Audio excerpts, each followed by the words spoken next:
ఇప్పుడు ఆ విషయాన్ని ఇప్పుడు ఎలా తెలుసుకుంటాను, మనం ముందుకు దాని మీద దృష్టి పెడితేనే, ఇప్పుడు అదే పనిగా చదివితేనే, దాన్ని వివరించుకుంటేనే అందులోకి పోయి మనకు ఒక విషయం బోధపడతాం. ఇప్పుడు ఆ విధంగా మనం ఎవరు అనేది వెళ్తే కదా మనకు తెలుస్తుంది. ప్రతి ఒక్క దాన్ని నిరంతరము క్షుణ్ణంగా పరిశీలించాలి కదా. ఇప్పుడు ఎట్లయితే ఆడ వచ్చినటువంటి ఒక వాక్కుని దాన్ని అర్థం చేసుకుని ఒకరికొకరు మనము మాట్లాడుకుంటేనే కదా దాని విషయం బోధపడతా ఉంది.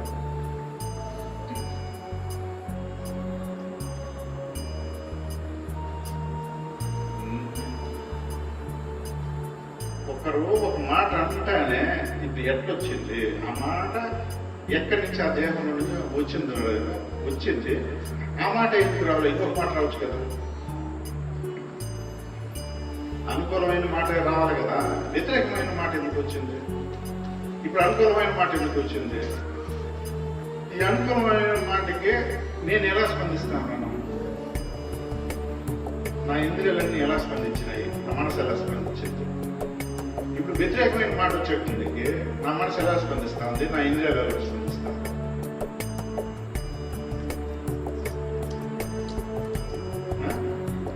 ఇప్పుడు ఆ వచ్చే మాటను బట్టే ఇక్కడ అన్ని స్పందన జరుగుతా ఉంది, మార్పు చేస్తూ జరుగుతా ఉంది. వెంటనే దాని దగ్గరికి మారిపోతా ఉంది. ఇప్పుడు ఆ మాట లేదు, కట్ అయిపోయింది. ఇక్కడ ఏ ఒక్క ఇంద్రియం కూడా సైలెంట్గా ఉండదు, ఏ స్పందన లేదు, మనసు కూడా ఉండేటట్టు నిమ్మలంగా ఉంది. ఇప్పుడు అది ఎలా వచ్చింది అనేది మనం గ్రహించేది ఇట్లా. లోపల ఎక్కువ ఆ లోపల కాదు, ఈ లోపల కూడా ఉండాలి. నువ్వు మాట్లాడినప్పుడు విషయం లేకపోవాలా. ఈ విషయం లేకపోతే నీకు బోధపడితేనే మళ్ళీ అది బోధపడతాది.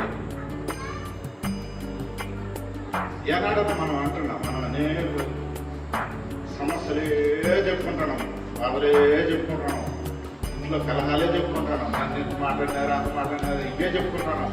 అంటే పైన జరిగేటివే మాట్లాడుకుంటున్నాము. నా దగ్గర నుంచి వచ్చిందే నేను మాట్లాడుకుంటున్నాను, 10 మంది దగ్గర. నీ దగ్గర నుంచి వచ్చిందే నేను పోయి మాట్లాడుకుంటున్నాను.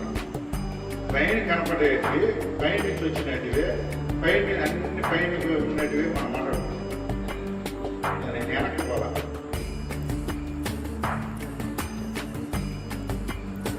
దాని వెనకానికి పోతే ఇది ఎందుకు వచ్చింది అనేది అప్పుడు బోధపడుతుంది. ఇది చెప్పేటప్పుడు అది కూడా చెప్పాలా, అది చెప్పేటప్పుడు ఇది చెప్పాలా. అంతా ఆయనదే నేస్తాం, అంతా ఆయనదే. అంటప్పుడు ఈ మధ్యలో వివరమే కదా మనకు తెలియక పడిపోవడం.